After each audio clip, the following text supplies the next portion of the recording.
마가복음 7장입니다.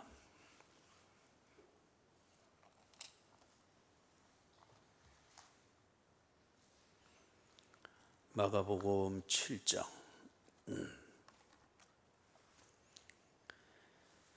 1절에서부터 4절까지 같이 읽습니다. 바리새인들과 또 서기관 중 몇이 예루살렘에서 와서 예수께 모여들었다가 그의 제자 중 몇 사람이 부정한 손 곧 씻지 아니한 손으로 떡 먹는 것을 보았더라.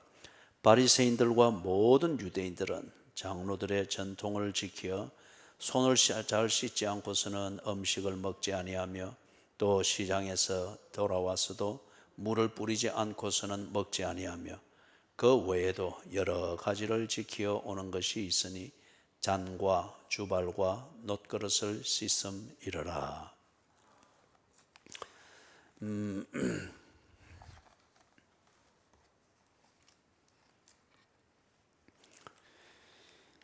거기 이제 1절에 보면은 바리새인들과 또 서기관 중에 몇이 예루살렘에서 와서 예수께 모여들었다가 지금 예수님이 어디에 있습니까?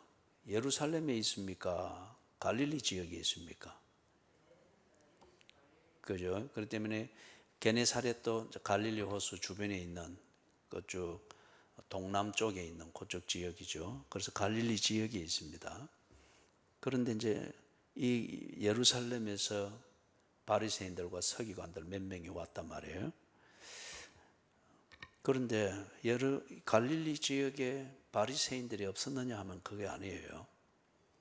그 당시에도 갈릴리 지역에 예를 들면 가브나움 같은 이런 데에 큰 회당이 있었고 그 외에 또 조그만 회당들이 있고 그러면 모여서 성경을 읽고 예배를 드리고 하는 게 있었다는 겁니다. 그럼 거기도 바리새인들이 있었던 게 사실이에요. 그럼에도 불구하고 이 예루살렘에 있는 바리새인들과 서기관들이 지금 예수님이 있는 이곳으로 찾아온 것은, 그리고 그 뒤에 보니까 예수께 모여들었다가 그렇게 있잖아요. 예수를 감찰하러 왔습니다. 예수의 소문이 워낙 많이 이제 퍼지고 또 그 소문의 내용이 아주 충격적인 내용도 있고 그러니까 이 사람이 이단인지 진짜인지 어떤 이런 걸 보러 예루살렘에서 내려왔습니다. 그래서 갈릴리 지역에 큰 회당이 있고 뭐 사람들이 많고 바리새인들이 많다 할지라도 그 교권의 중심은 예루살렘에 있죠. 그렇기 때문에 예루살렘에 있는 이 교권과 관련되어져 있는 사람들이겠죠. 이 바리새인들과 서기관들 몇 명이 내려왔습니다. 예수를 감찰하기 위해서. 그래서 지금 예수께 또 모여들었습니다. 어떻게 하는가 보자 싶어서. 그죠? 그런데 꼬투리를 잡았습니다. 2절을 보니까 그의 제자 중 몇 사람이 부정한 손, 곧 씻지 아니한 손으로 떡 먹는 것을 보았더라. 이게 왜 문제가 되는가? 3절에 보니까 장로들의 전통이라고 하는 게 있습니다. 그래서 이 제자들이 2절에서 말하는 손을 씻지 아니한 상태에서 음식을 먹는 이것은 3절에 나오는 장로들의 전통을 어기는 것이기 때문에 이게 지금 바리새인들과 서기관들 눈에는 문제가 되었습니다. 그런데 제자들이 이것을 이렇게 행동을 하는 것은 랍비인, 제자들을 둔 그 서성을 보고 랍비라고 불렀죠. 예수님도 그런 의미에서 사람들은 랍비로 그렇게 여겼습니다. 제자들의 잘못된 행동이든지 그거는 1차적으로 그 랍비가 책임을 지는 겁니다.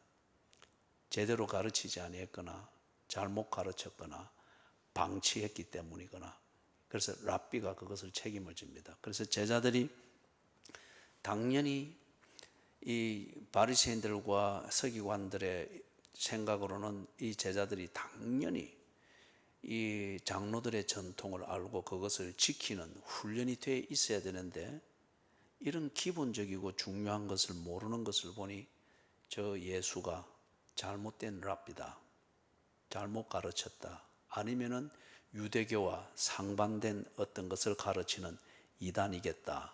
이 짐작을 하게 되는 겁니다. 자, 그러면 거기서 2절에서 부정한 손, 곧 씻지 아니한 손으로 떡 먹는 것을 보았다. 그렇잖아요. 그럼 여기 떡 먹는다는 이거는 이제 그들의 식사입니다. 뭐 우리나라 상황이었으면은 밥 먹는 것을 보았더라 그랬겠죠. 그리고 그들의 일반적인 그 주식이 떡으로 번역되어 있는 그겁니다. 정확하게 말하면 우리나라에서 만드는 떡하고 다른 그런 개념이죠. 빵에 가까운 것이죠. 그런데 거기 표현을 보다시피 부정한 손, 곧 씻지 않은 손이다. 그럼 이게 단지 위생의 차원에서 손을 씻지 않았다 이 말이 아니에요. 지금 우리가 이제 코로나 전염병 상황이니까 꼭 식당에 들어가기 전에도 손을 소독약으로 씻고 들어가고 뭐 그러잖아요, 그죠? 이거는 위생의 문제입니다. 그래서 마스크를 안 쓰거나 지금 상황에서는 마스크를 안 쓰거나 손을 씻지 않으면은 식당이나 버스나 이런 공공장소에서 제재를 받거나 눈총을 받죠. 왜냐하면 위생 관리가 안 됐기 때문에 전염병을 확산시킬 수 있는 그런 매개체가 될 수 있기 때문에 제재를 받거나 출입이 허용되지 않거나 욕을 듣는단 말이에요. 그런데 지금 여기 나오는 것은 그런 위생의 문제가 아니고 종교적 의식의 문제입니다. 그렇기 때문에 이게 그들이 유대교에서 가지고 있는 유대교적 관점에서 가지고 있는 신학적 해석을 따라서 손을 씻지 않고 음식을 먹는 것은 곧 영적으로 부정해진다는 겁니다. 그죠? 영적으로 부정해진다. 그렇기 때문에 여기서 부정한 손 씻지 이 말은 의식을 행하지 않았다는 겁니다. 그죠? 손에 때를 벗기기 위해서나 병균을 살균하기 위해서 씻는 것이 아니고 그들에게서 이거는 종교적인 의미입니다. 그래서 정결케 되어지는 것. 그렇기 때문에 그들의 신학적 관점에서 정결케 되어지지 않는 손으로 그것으로 집어서 먹는 모든 것은 부정한 것이 되고 그걸 먹는 그들은 전체적으로 부정하다는 거예요. 이게 그들의 이제 사고방식입니다. 자, 그래서 이 사람들이 이 의식을 행할 때에 간단한 것이지만은 이 의식을 행할 때는 아주 진지합니다. 그들의 전통에 이걸 지키는 가이드라인을 보면은 이 손을 씻을 때, 의식의 손을 씻을 때에 이 기도문으로 기도를 합니다. 주여 영광을 받으소서.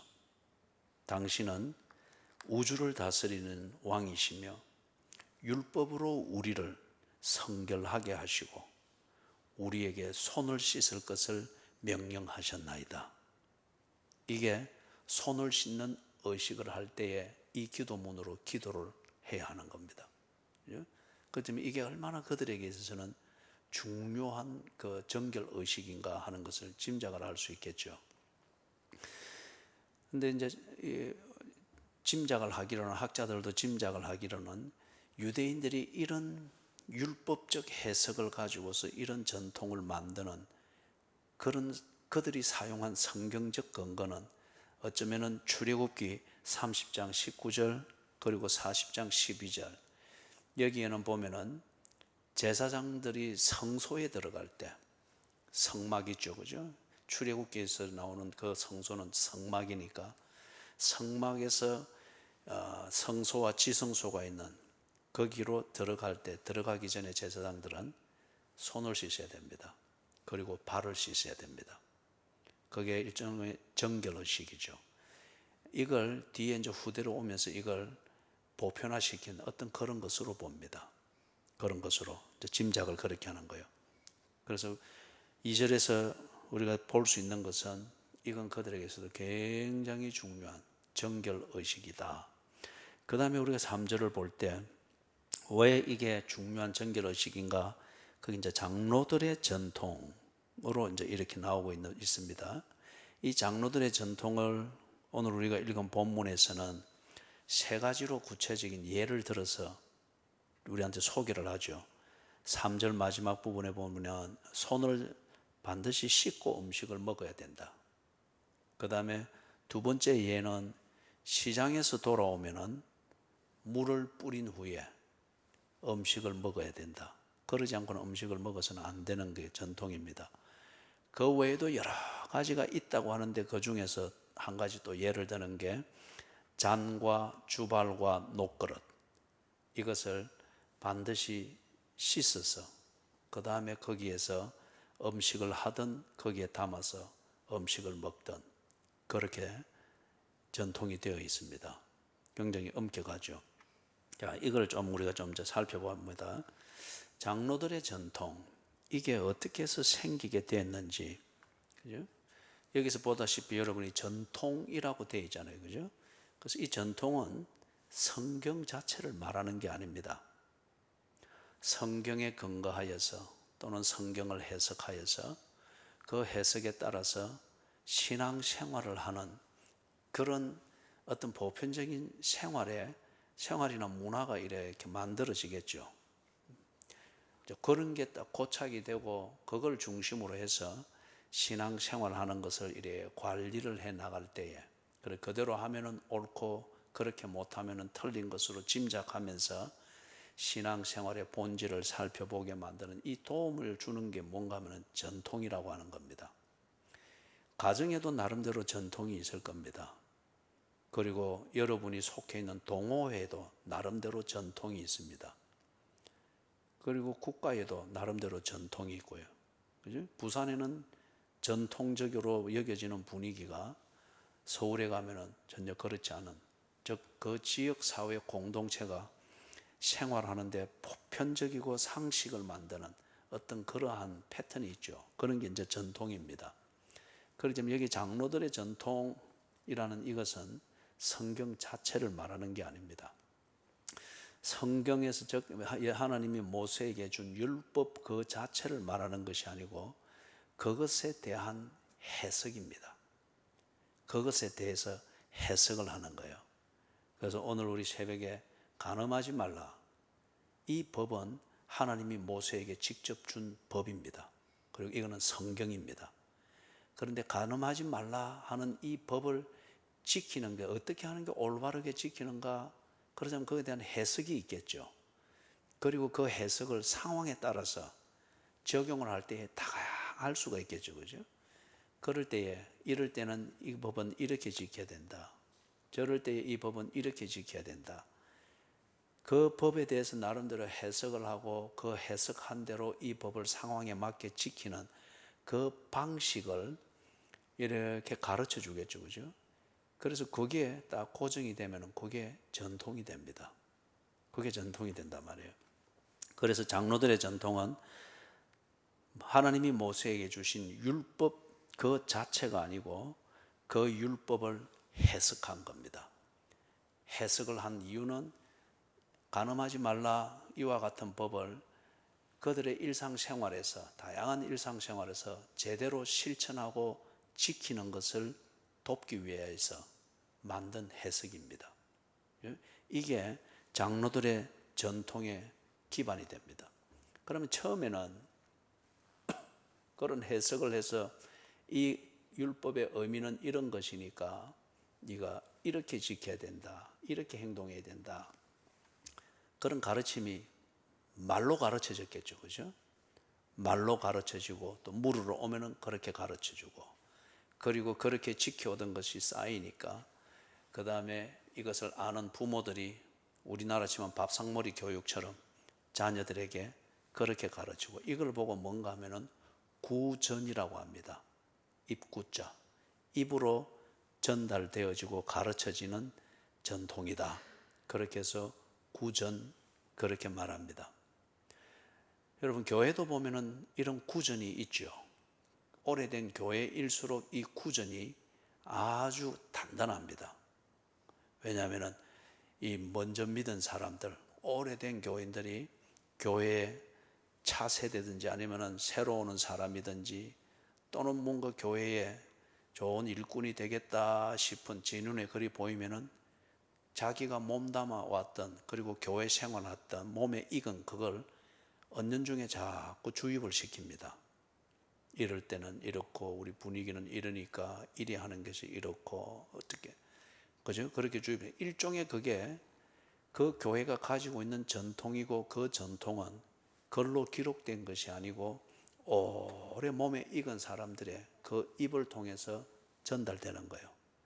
그러면은 또 그 다음 세대가 그것을 서서히 몸에 익히면서 전달되어지고, 이게 일종의 전통교회의 장점이라면 장점이고, 이 장점이 잘못 사용되어지면은 이거는 정말 치명적인 단점이 되기도 하죠. 그죠? 이와 같이 성경에 있는 율법에 대한 해석을 하고, 의도는 좋죠, 그죠? 그리고 이것을 어떻게 지키는가, 이 의미가 뭔가 가르칩니다. 그리고 안내해주고 전달해주고, 무엇보다 중요한 것은 부모가 자식에게, 그래서 율법에 어긋나지 않도록 그렇게 살도록 가르치면서 이게 하나의 전통이 되어서 흘러오는 거죠. 그런데 말로 전달되어지던 이 전통이 어느 단계에 가서는 글로 기록이 됩니다. 기록이 되어져서 어떤 곳에서 볼지라도 볼 수 있게 하고, 그리고 이게 절대 흐트러지지 않도록 하기 위해서 글로 딱 기록을 한 거죠. 그래서 말로 전승되어지던 이 전통이 글로 기록이 되어져서 그때부터 전달이 됩니다. 자, 이 이제 한 예를 들어보면은 아주 재밌는 예가 있어요. 특히 이 율법을 해석하여서 이 율법을 바로 지키는 것이 무엇인가에 대해서 많은 내용과 전통을 가지고 있는 그 계명이, 특히 그 4계명, 안식일을 기억하여 거룩히 지키라, 이는 유대인들에게 있어서 굉장히 중요한 전통입니다. 왜냐하면 크로스웨이를 하신 분들은 아시죠? 안식일을 거룩히 지키는 이 계명에 모든 유대인들이 완전하게 지킬 때에, 한 명도 빠짐없이 완전하게 지키는 딱 그 순간이 되면은 약속한 메시아가 온다고 믿고 있기 때문에 이 안식일을 지키는 이걸 굉장히 그들은 중요하게 다루고 있습니다. 예? 그런데 이제 그렇기 때문에 여러 가지 이 안식일을 지키는 데 관련되어진 해석과 시행세칙과 규범과 안내와 이런 것에서 쌓여진 전통들이 아주 복잡하게 있습니다. 그래서 예를 들면 안식일을 기억하여 거룩히 지키기 위해서는 뭐 바느질 하다가 바늘을 가슴에 꽂고 바쁜 걸음으로 3걸음 이상 가면은 안식일에 일을 한 것이 되기 때문에 안식일을 어긴 것이 된다. 이렇게 복잡해요. 지금 그래도 현대 사회에서도 이스라엘을 가면은 그 근본주의자들, 유대주의자들이 있는 그 지역에 있는 호텔이나 숙소에서는 이 안식일에 이 엘리베이터 단추를 안 누르는 거예요. 그래 기다리다가 유대인 아닌 사람이 올 때까지 기다리는 거예요. 그래 저거 눌리달라. 그래가지고 지 가는 데가, 이게 자기들의 법을 아주 지키려고 그렇게는 하지만 얼마나 위선적이고, 그죠? 지는 법 지켜서 상 받고, 유대인 아닌 사람은 저거들 관점에서 보면 법 어겨서 벌 받고 그런 거 있잖아요. 그래서 안식일에 대한 이게 굉장히 복잡하고 아주 집중을 하는데 아주 재밌는 게 있는 게 있어요. 안식일이 되면은 그들이 예배를 드려야 되잖아요. 그죠? 또 큰 절기 때는 제물을 바쳐 제사를 드리고, 이 일들을 누가 합니까? 레위인들이 하거든요. 그러면은 이 레위인들이 없는 지역에서는 레위인이 올 때까지 기다려야 됩니다. 그죠? 그러면은 레위인이 그 지역에 잘 고루 분배되어 있지 않는 지역 같으면은 레위인이 안식일 하루에 2-3군데를 가서 이 일을 섬겨야 될 경우가 있겠죠. 그죠? 그러면은 보십시오. 레위인이 지금 연산동에 있는데 연산동에서 저기 주례에 있는 그쪽에서 지금 예배를 드리는 것을 레위인이 섬겨야 될 일을 하기 위해서 가야 된단 말이에요. 그런데 여러분 성경에 보면은 그런 표현이죠. 안식일에 가기에 알맞은 거리라. 그리 되어 있죠. 그죠? 그렇기 때문에 그거는 안식일에 안 움직이고는 안 되니까, 그렇지만은 안식일에 움직이고 뭘 하는 게 일을 하는 것이 되어서는 안 된다는 거예요. 그렇기 때문에 안식일에 일을 하는 것이 아니고 안식일을 지키기에 알맞은 움직임, 그건 위해서는 어느 정도 거리까지는 움직일 수 있다. 이게 안식일에 가기에 알맞은 거리라. 그럼 이거는 굉장히 짧은 거리입니다. 예를 들면 여기서 주례까지 안식일에 움직일 수 있는 거리가 아니에요. 그럼 이제 이걸 어떻게 가는가 하면은 이 법을 지키기 위해서 그들이 내려오는 전통, 이게 이제 딱 되어 있는 게, 일상용품이 거기에 있으면은 일상용품이 있는 데까지는 움직일 수가 있는 거예요. 그렇기 때문에 그거는 일이 아니고 일상생활을 하는 것이 된다. 그렇게 자의적으로 해석을 하는 겁니다. 그러면은 안식일에 가기에 알맞은 거리, 그 끝에쯤 되는 거기에 평소에 가가지고 이 레위인이 뭐란가 하면 거기에 있는 잘 표지가 될 수 있는 바위 밑이든지 어떤 그런데 예를 들면 치소를 갖다 주는 거예요. 그러면 이제 안식일날 그까지 딱 갔잖아요, 그죠? 그러면 거기 가는데 그거는 안식일에 가기에 알맞은 거리니까. 왜냐? 거기에 자기 일상용품이 있으니까, 그죠? 그래서 형식적으로 양치질 한번 쓱 하고, 그 다음에 또 그러면 이제 또 새로 안식일에 가기에 알맞은 거리까지 갈 수 있거든요. 그러면 또 가면 그 끝에쯤 또 치수를 놔둔 거예요. 그래 해서 여기서 부전동에 치수를 하나 놔두고, 서면에 하나 놔두고, 개검에 하나 놔두고, 그러면은 안식일에 법을 안 어기고 주례까지 가는 거예요. 그죠? 재미죠? 코미디 같죠? 그죠? 그런데 이 사람들이 한편 생각하면 이렇게 엄격하게 지키는 거예요. 그러면서 율법을 어기지 않고 오히려 율법에 순종하면서 자기들이 하고자 하는 일상생활을 했다라고 이렇게 할 수 있도록 이런 것을 해석해서 그럴 때는 이렇게 지켜라, 이렇게 지켜라, 이렇게 지켜라. 거기서 내려오는 대로 그들은 그래 알고 그래 지키는 거예요. 이게 이제 전통입니다. 그래서 여기 이제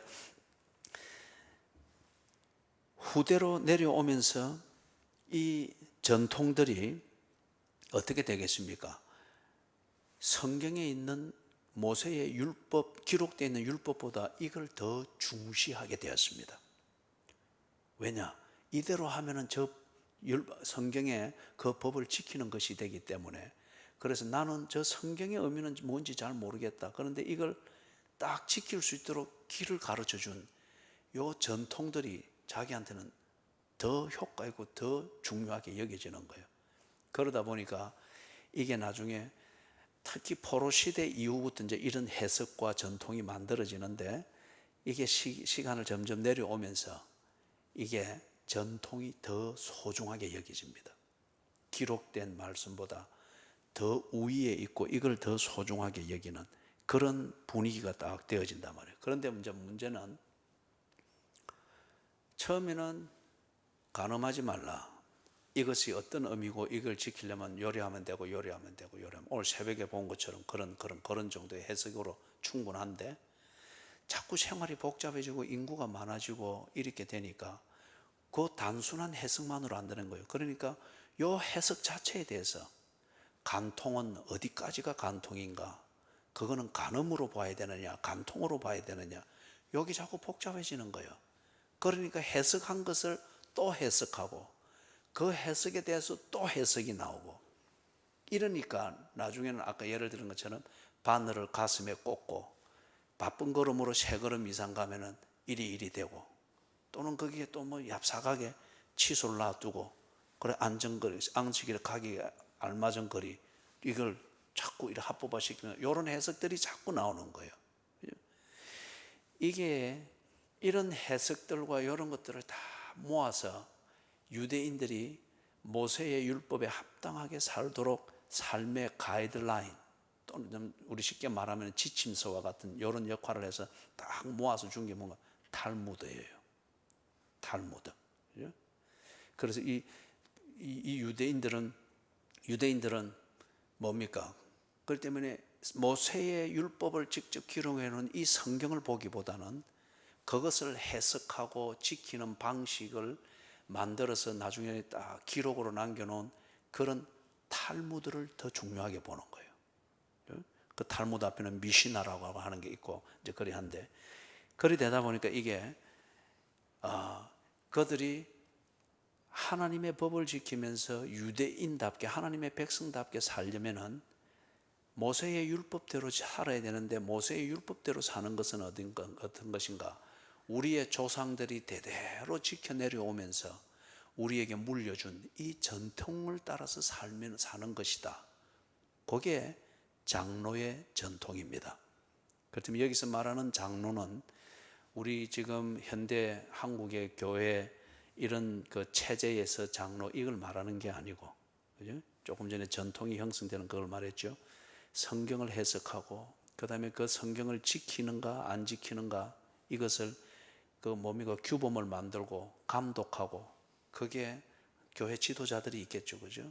바리새인들 중에서도 지도급에 있는 사람들이 있겠고, 서기관들이 있겠고, 율법사들이 있겠고, 이런 사람들이 시대를 흘러오면서 만들고 또 따듬고 되어진 그 사람들입니다. 그들의 조상이죠. 그렇기 때문에 그것을 가리켜서 장로들의 전통이다. 가장 소중하게 얘기합니다. 자, 그런데 이제 여기 예를 든 것을 보니까, 장로들의 전통 중에서 예를 든 게 보니까 손을 잘 씻지 않고서는 음식을 먹지 않는다. 이게 앞에서 말했던 대로 위생 관리를 위해서 손을 씻는 이 문제가 아니에요. 정결케 하는 그들의 율법적 의식입니다. 장로들의 전통에서 그렇게 되어 있는 거예요. 정결하게 그렇게 하기 위해서는 이런 경우는 손을 씻고 이래야 하는데, 그런 것 같으면은 위생을 위해서 손을 씻는 게 아니니까 그냥 일반 물에 손 이리 부비서 씻고 이게 아니겠죠. 그죠? 그것도 이제 의식이 있는 거예요. 그래서 이 의식을 위해서 항상 준비된 물을 써야 됩니다.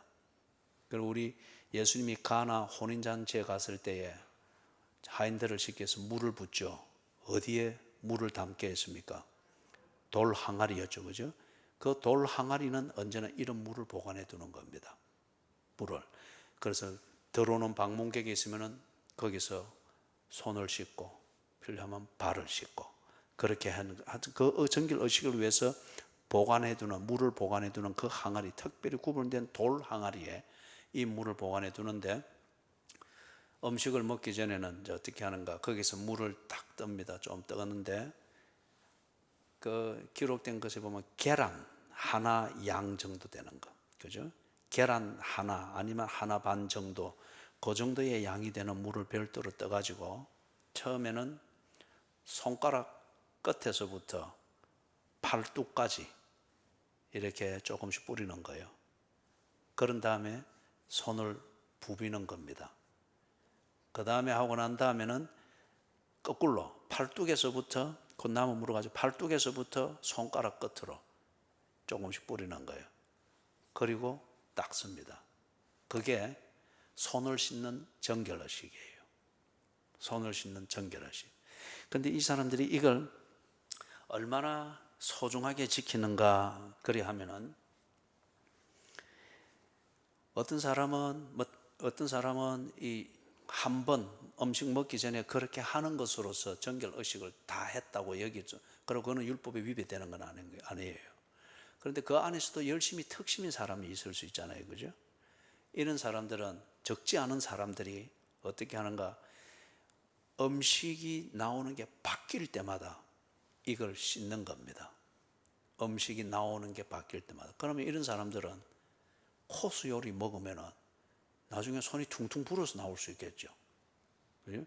이 유대인들이 정찬을 할 때는 이게 코스처럼 나왔거든요. 그래서 예수님이 초대받아서 식사하는 장면들이 있지 않습니까? 그죠? 이렇게 기대해가지고 오른손으로 가운데 꽉 차려진 이 음식을 집어서 먹는 그게 있잖아요. 그죠? 그래서 새로운 음식이 나오면은 이 열심히 특심인 사람들은 그 정결 의식을 계속하면서 그래 먹는 거예요. 그럴 정도로 중요하게 여겼고, 그 다음에 기록에 가면은 이 정결 의식을 다른 사람이 볼 때에 제대로 지키지 아니했다고 혐의를 받은 랍비가 있었습니다. 이 랍비가 다른 사람들이 보기에 뭐 자기 딴에는 했거나 아니면 별 그거 안에서 빠뜨렸거나 그런 실수가 있었겠죠. 그래서 본 사람들이 눈에는 랍비가 이 정결 의식을 지키지 않은 것으로 그렇게 여겨졌기 때문에 이 랍비가 출교를 당했어요. 유대교에서는 출교를 당하는 것은 곧 잠재적인 사형과 같습니다. 그죠? 그리고 다른 한 랍비는 그 당시 예수님 당시에 그 유대는 로마의 식민지였잖아요. 그런데 이 랍비가 어떤 일 때문인지 로마의 법에 의해서 감금이 됐습니다. 감옥에 갇혔단 말이에요. 거기서 식수용으로 조금씩 주는 게 있었던 모양입니다. 그런데 이걸 이 랍비는 먹는 것에 쓰지 않고 손을 씻는 정결의식에 쓴 거예요. 그러면은 이 마실 물을 못 마시니까 목이 말라서 이 죽음의 위기를 직면할 수 있잖아요, 그죠? 그럼에도 불구하고 이 랍비가 그리했고 그다음에 이게 알려지면서 이 랍비는 유대인들 사회에서 영웅 취급을 받은 거예요. 정결 의식을 지키기 위해서, 유대인의 이 신앙을 지키기 위해서 꼭 우리가 손양호 목사님 존경하고 주기철 목사님 그분을 본받으려고 하듯이 어떤 그런 인물이 되는 거예요. 그렇기 때문에 이 손을 씻는 이런 정결 의식이 그만큼 중요하기 때문에 예수님의 제자들이 이걸 하지 아니했다, 이 사람들이 그냥 넘어갈 리가 없죠. 그 다음에 소개되어지는 두 번째 게 있죠. 시장에서 돌아와서도 물을 뿌리지 않고서는 먹지 아니한다. 그리고 이건 역시 정결의식의 중요성과 관련해서는 반복해서 설명할 필요는 없는데, 여기 이제 시장은 물건 파는 데이기도 하겠지만 많은 사람들이 붐비는 곳입니다. 그래서 유대인들의 법에는 사체를 만지게 되거나 이방인과 접촉하게 되거나 이런 것은 다 부정하게 보지 않습니까? 그리고 거기에 대해서는 몸을 정결케 할 것을 율법에서 명하고 있죠. 이거에 전통적으로 이렇게 내려오면서 이제 여기서 자기들 일상생활에서 그 정결을 지킨다고 하는 이게 보다 디테일하게 이런 식으로 장로들의 전통으로 그렇게 온 거예요. 그러면 예를 들면은 시장에 이리 가가지고 뭔가 과일을 들어본다, 아니면 생선을 이리 그 판에 본다. 그러면 이거는 유대인으로서는 부정해진 겁니다. 그러면 돌아와서 여기 물을 뿌린다 하는 것에 대해서는 여러 가지 해석이 있습니다. 그런데 가장 기본적인 것은 이 단어가 표현한 듯이 거기 각주 2번 해놨죠. 그 2번 따라서 밖으로 나가서 이래 보면은 밑에 있든지 옆에 있든지 보면은 2번 뭐라고 해놨습니까? 예, 또는 목욕하지 않으면 이래 돼 있죠. 그럼 이게 뭡니까? 세례를 의미하는 거예요. 세례의 의미가 물에 잠겼다고 올라와서 정결케 된, 전신을 정결케 하는 그거잖아요, 그죠? 그게 유대인들의 율법에서 가지던 세례의 기본 개념이었단 말이에요. 그래서 이게 기본 개념은 그것입니다. 시장을 다니다 그러면은 이방인과도 서치고 시장의 물건들을 만지게 되어지고 또는 접촉하게 되어지고 이럴 때에 온몸이 부정하게 됐다는 거예요. 그래서 이걸 돌아와서는 다시금 하나님의 백성답게 정결하게 자기를 관리해야 된다. 그렇게 해서 가장 기본적인 의미는 물을 뿌려서, 이거는 세례라고 번역한 그 단어하고 같은 개념입니다. 자, 그 다음에 거기 보니까 그 외에도 여러 가지 지키는 것이 있으니, 즉 정결 의식과 관련해서 여러 가지가 있는데, 이 먹는 식사와 관련해서 또 한 가지를 드는 게 잔과 주발과 녹그릇을 씻음이르라. 그래서 이 녹그릇은 요리할 때 불에 올리는 그 그릇으로 봅니다. 그리고 잔과 주발, 이거는 먹는 음식을 담는 어떤 그걸 말하겠죠. 이건 역시 정한 물에, 이런 이 정결의식을 위해서 구별된 그 물에 이걸 그냥 설거지 하듯이 씻는 것이 아니고 담갔다가 빼는 거예요. 일종의 세례의 의미죠. 담갔다가 빼서 그 다음에 정결된 거기에 음식을 조리하고 먹을 음식을 담고 그렇게 해서 먹는다는 거예요. 자, 사랑하는 여러분, 이게 우리가 볼 때는 참 어리석고, 그죠? 너무 종교적이고 그리고 주관적인 어떤 그런 것으로 우리 눈에는 지금 그렇게 딱 보입니다, 그죠? 우리 눈에는. 그런데 앞에서도 우리가 잠깐 보았지만은, 그러나 이 사람들에게 있어서 이것은 목숨을 걸고 지키던 그들 나름대로의 신앙생활이었습니다. 그들의 신앙을 고백하는 그들의 신앙생활이었습니다. 아까 로마 군대에 의해서 투옥된 그 랍비의 얘기를 한 예로서 우리가 들었잖아요, 그죠? 마실 물을 못 마시더라도 그 용도로 준 물로 이 정결 의식을 행하기 위해서 언제나 보관해서 그렇게 썼던 것 우리가 보잖아요.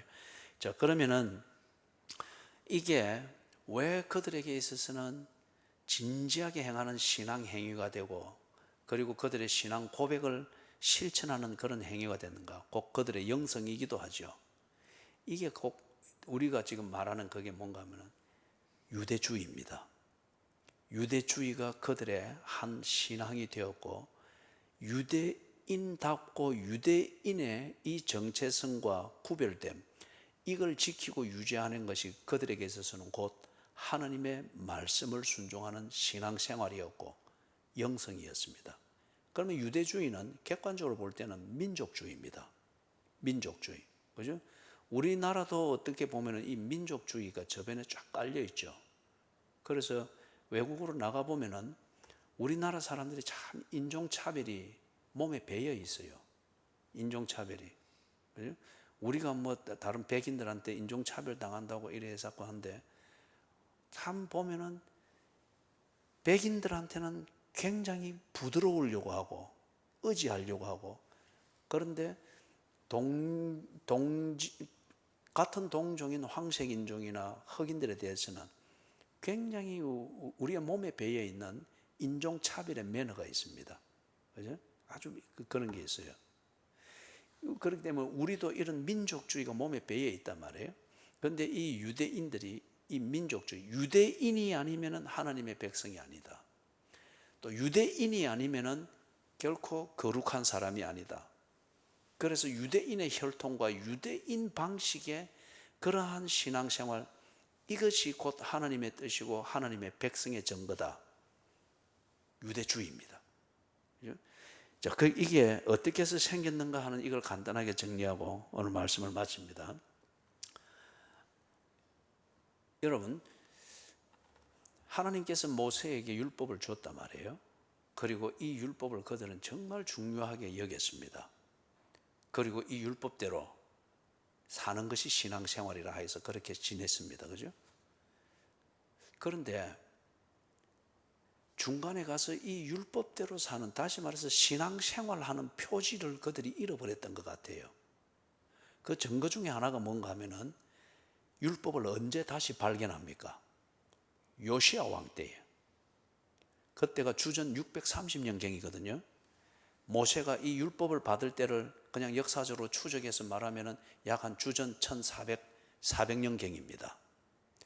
그러면은 이게 약 한 800년이 지나는 동안 모세의 율법을 근거하여서 그들이 신앙생활을 지키고 순종하고 하는, 이걸 판단하는 신앙생활의 표지가 허지부지 되어진 거예요. 그래 되다 보니까 사사기에 있는 말씀처럼 제 눈에 보기에 제 소견에 옳은 대로 행하는 거예요. 그죠? 그런데 주전 630년에 돼서 성전을 수리하다가 거기서 한 두루마리를 찾죠. 그래서 성전 수리를 책임을 맡은 사람이 이 두루마리가 비범하다, 그렇게 해서 왕에게 갖다 주잖아요. 요시야 왕이 그날 밤에 읽어보니까 이 이스라엘이 정말 엉터리로 살고 있거든요. 그리고 다윗의 후손이라 여기는 이 유다 지파, 정말 엉터리로 신앙생활을 하고 있는 거라. 하나님이 하라 한 것은 하지도 않고 하지 말라고 한 것은 다 하고 있는 거예요. 특히 그 중에 예를 든 게 유월절. 이걸 그동안 오랜 세월 동안 유월절을 안 지키고 있었던 거예요. 성경에서 딱 명령한 것인데. 그러면서 요시야가 그때 발견되어진 내용, 그 두루마리가 우리 신명기에 있는 내용하고 같은 걸로 봅니다. 그래서 소위 말해서 요시야의 종교 개혁이 일어납니다. 유월절을 지키고 모세의 율법대로, 신명기에 기록된 율법대로 신앙생활을 지맘대로 하거나 뭐 편리한 대로 하는, 이걸 다 뜯어 고치면서 아주 급격한 개혁을 하죠. 이게 이 사건이 우리에게 뭘 암시를 하는가? 그동안 내려오면서 모세의 율법은 이런 의미이고, 이 의미를 따라서 우리가 신앙생활을 바로 하려면 이래 해야 된다, 저래 해야 된다. 예수님 당시에 만들었던 그런 전통과 같은 것이 그 당시에는, 요시야 시대 이전까지는 그렇게 자세하게 있지 않았다고 하는 것을 우리가 알 수 있습니다. 그죠? 요시야 때 이걸 발견하고 율법대로 돌아가는 이 개혁 운동을 하는데, 불행하게도 요시야가 요절을 하는 바람에 허지부지 됐죠. 그러면서 선지자들의 설교와 외침과 이걸 듣고 그때그때 개혁하고 고쳐나가고 이 정도였단 말이에요. 그렇기 때문에 그런 선지자가, 영향력 있는 선지자가 없으면 또 휘청거렸습니다. 결국 그러다가 다 망해버렸습니다. 다 망해버렸단 말이에요. 그 다음에 70년 동안 포로 생활 이래 하고 난 뒤에 이제 돌아왔습니다. 돌아와가지고, 야, 우리가 다시 망하는 짓을 해서는 안 된다. 왜 망했는가를 살펴보니까 여호와께 성결해야 되는 이 신앙생활을 똑바로 하지 못했기 때문이었다는 거예요. 그래서 느헤미야와 에스라가 돌아와서 이 개혁운동, 국가재건운동을 하면서 제일 관점을 두었던 게 뭡니까? 성전의식, 그리고 성전의 예배를 하나님이 정하신 율법대로 딱 바로 하는 것을 회복하는 것이었습니다. 그리고 이 성전 예배를 똑바로 드리는 이걸 위해서 관련되어진 모든 것, 예배자가 사생활이 성결해야 되고 사회 제도가 성결해야 되고 이걸 하나하나 개혁을 해 나가잖아요. 그 모든 게 성전 중심의 이 예배가 회복이 되어야 된다. 우리가 망했던 것은, 그래서 바벨론에서 70년 포로 생활을 그런 게 하게 된 것은 우리가 이 율법대로 지키지 못했고, 그 증거는 성전 중심의 이 예배 생활이 흐트러지니 사람들이 지 마음대로 제사 드리고 번제 드리고 지 마음대로 지 생각대로 그렇게 해놓으니 우리가 망했다. 이제 국가를 재건하면서 망할 국가를 다시 세워서는 안 된다. 원인을 보니 여기에 있는 거예요. 그래서 성전 중심의 신앙생활을 다 따듬으니까 이 율법대로 정리할 게 너무 많은 거예요. 그래서 느헤미야서도 보면 그렇고 에스라서도 보면 그렇고 거기에 어떤 게 나옵니까? 율법을 엄격하게 적용을 합니다. 그래서 율법에는 이방인과 결혼하지 말라고 했어요. 그런데 보니까 막 이방인과 결혼되어 있고 이방의 문화가 들어와 있고 막 엉망인 거예요. 그래서 느헤미야, 에스라 강제 이혼을 시키고 막 그러잖아요. 이방인과 결혼했을 때는 헤어져라. 그리고 이방인과 결혼한 그 사이에서 난 자식도 보내라. 뭐 어떤 이렇게 아주 막 강력한 그걸 쓰잖아요. 요 정결함, 이걸 위해서 율법이 우리에게 이걸 가르친다. 그렇기 때문에 우리가 정결하여서 성전의 예배를 제대로 복구하려면 이게 지켜져야 된다. 그래서 개인의 성결, 가정의 성결, 사회의 성결, 제도의 성결, 이것까지 쫙쫙 그렇게 정리를 해 나가는 거예요. 그런데 느헤미야와 에스라가 그렇게 한 데는 그 시대 상황이 그렇기 때문에 그리 했습니다.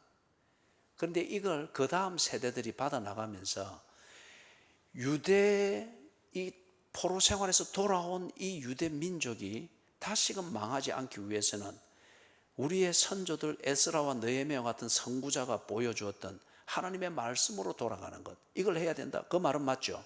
그런데 그 방식을 느헤미야와 에스라가 했던 것과 같은 방식으로 형식을 이어가는 거예요. 느헤미야와 에스라가 돌아왔을 때 그 상황과 유대의 상황과 그 다음 그게 정리되고 난 다음에 그 다음의 상황은 분명히 달라졌어요. 그러면 뭔가 이것을 하나님의 말씀을 지키는 삶을 적용할 방식을 적용하는 것도 거기에서 맞추어서 바로 해석해서 했어야 되는데 그 형식을 그대로 밟아드는 거예요.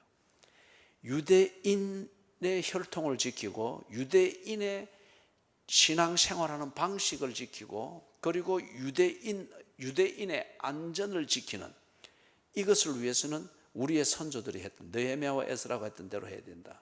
그래서 이방인의 결혼 철저히 없애고, 그러나 구약 성경에서는 이방인과의 이 결혼을 근본적으로 무시한 것은 아니에요. 이사야서도 보면은 55장, 56장에서부터는 하나님의 복음의 보편성을 이야기하잖아요. 그리고 이방인 여인을 통하여서 다윗이 낳고, 그리고 그 혈통에서 쭉 이방인의 여인들과의 결혼을 통해서 하나님의 구원의 역사가 이루어지는 통로가 이어가는 것을 볼 수 있잖아요. 그런데 느헤미야와 에스라는 포로 생활을 지나면서 이 유대 민족이 너무 문란해졌고 사고방식도 그렇고 생활도 그렇고 문화적 의식도 그렇고 율법을 생각할 수 없는 환경으로 그들이 스스로 빠져들어 있으니까 이걸 깨끗이 청소해내는 거였어요. 그런데 이걸 그 다음 세대 이어가면서 이걸 하나의 전통처럼 지켜오게 된 겁니다. 그죠?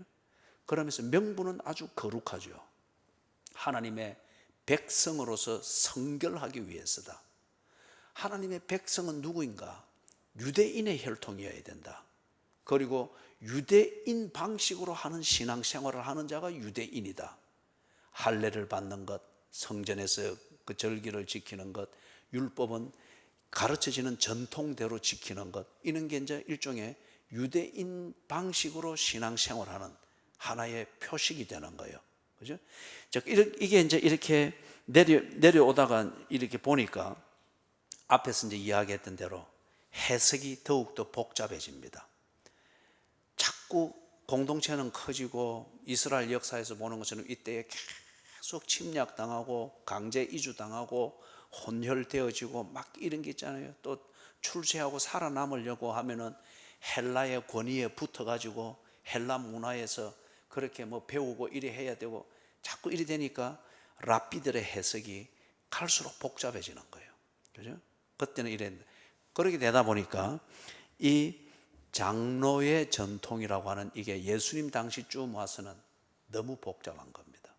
어디서 시작했는지 모를 정도로. 그러나 거기서 보다 분명하게 딱 단단하게 고착된 것은 뭡니까? 유대인다운 것을 지키기 위해서는 이 장로들의 전통대로 생활해야 된다. 이거는 딱 고정관념이 되어 있습니다. 그죠?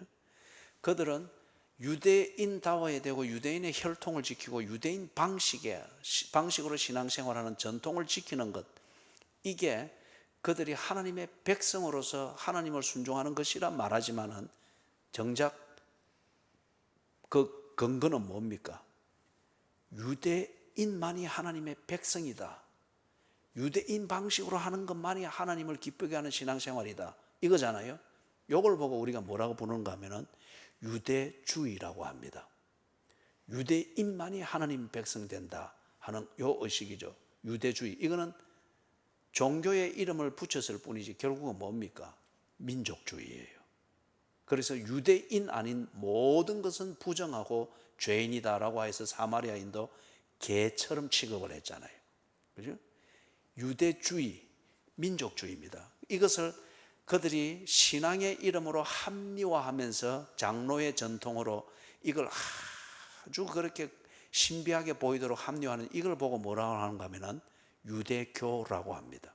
그렇기 때문에 유대교는 다름이 아니고 유대주의라고 하는 유대인들의 민족주의를 합리화하고 정당화하기 위해서 만든 종교에 지나지 않는 거예요.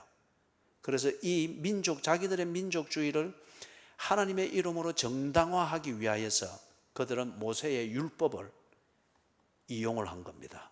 그리고 그것을 유대주의, 민족주의에 맞도록 전통을 만들고 해석을 하여서 그들에게 민족주의 그 이념에 맞는 도구로서 써먹은 겁니다.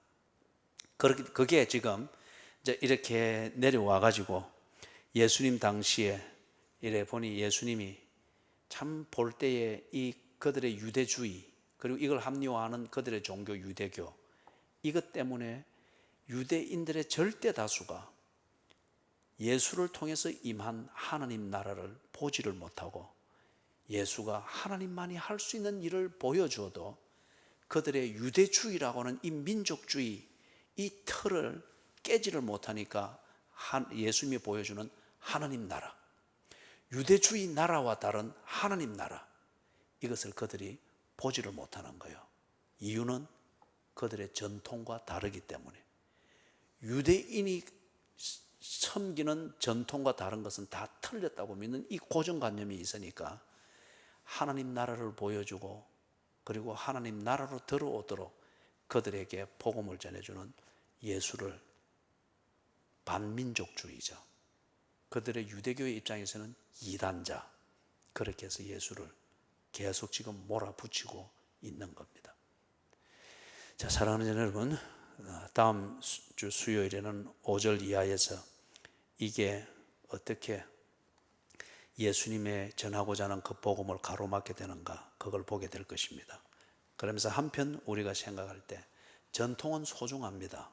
먼저 믿은 자가 나중 믿은 자를 위하여서 좋은 길을 닦아주는 것 소중하고, 예수 믿는 부모가 자녀들이 예수를 잘 믿을 수 있도록 가르쳐주고 좋은 전통을 세워주는 것 정말 중요하죠.